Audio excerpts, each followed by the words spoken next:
Now, the Union Cabinet has cleared the presidential reference proposed by the Home Ministry on Justice AK Ganguly, who is accused of sexually harassing a young law intern. The Additional Solicitor General also welcomed the move, saying the due process that Justice Ganguly had been demanding has now been set in motion.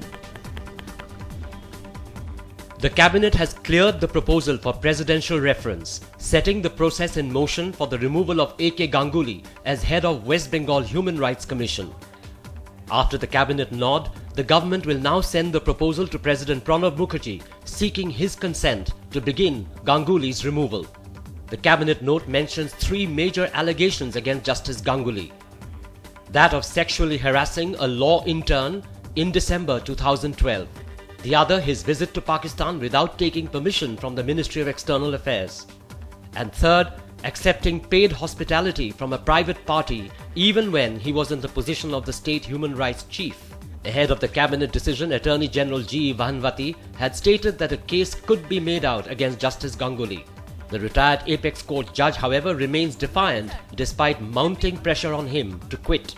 The significance of it lies in two or three issues. One, we need to send a signal that women's rights in this country do matter. Secondly, that judges will be questioned in relation to their behavior, not just on the bench but also off the bench. And last but not the least, I have always believed that those who have the duty, constitutional duty, to implement the law must themselves live by the law.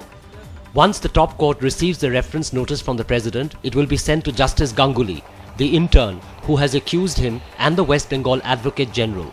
A committee will be set up by the court to probe into these allegations, and once the panel gives its report, an open court hearing will begin.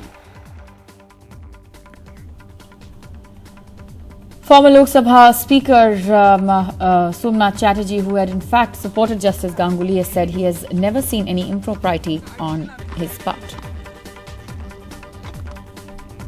Justice Ganguly has done this wrongful things. He should be punished adequately. I am not holding his breath.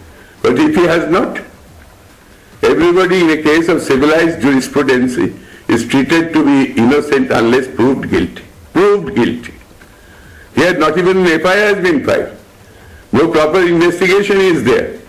Is this the law of this country that anybody can be held guilty without being proved to be guilty? A position like the chairmanship of a state human rights commission is being interfered with just because the government feels that he is a very sticky wicket now.